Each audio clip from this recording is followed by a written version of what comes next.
अमित शहांची अकोल्यातली बैठक संपली आहे। विदर्भातल्या 6 लोकसभा मतदारसंघाचा आढावा त्यांनी घेतलाय। या बैठकीत चंद्रशेखर बावनकुळेंसह खासदार आणि भाजपचे आमदार उपस्थित होते।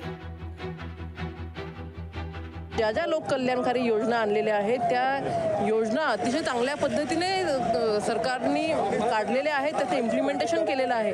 अशा वेळेला भारतीय जनता पार्टीच्या पदाधिकाऱ्यांनी हे जे काही लाभार्थी आहेत त्या लाभार्थ्यांपर्यंत जावं, त्यांना या योजनेचा लाभ घेण्यासाठी काही अडचण आली होती का, काय आली होती त्याची विचारपूस करावी, असा एक चांगला गुरुमंत्र आजच्या बैठकीमध्ये दिला। आजची बैठक या क्लस्टरमधल्या 6 लोकसभा मतदारसंघासाठी महाविजयाची नांदी ठरलेली आहे। या बैठकीमध्ये आम्ही सर्वांनी बूथ स्तरावर केलेल्या संघटनात्मक कामाचा अहवाल दिला आणि माननीय गृहमंत्री अमितजी शहा यांनी 6 लोकसभा जागेवर भारतीय जनता पक्ष आणि सहयोगी दलाचे उमेदवार निवडून आणण्याकरता, खासदार करण्याकरता काय काय गोष्टी करायच्या अशा बारीक सारीक गोष्टी सांगितल्या आणि त्यावर अंमल केला जाईल। बूथ लेवलवरती जाऊन काम करावं आणि लाभार्थ्यांना ज्या जवळपास 10 वर्षाच्या काळामध्ये जो काही लाभ झाला त्या अनुषंगाने आपण ते जाऊन सगळ्यांनी सांगितलं पाहिजे। हे प्रामुख्याने त्यांनी आम्हाला सांगितलं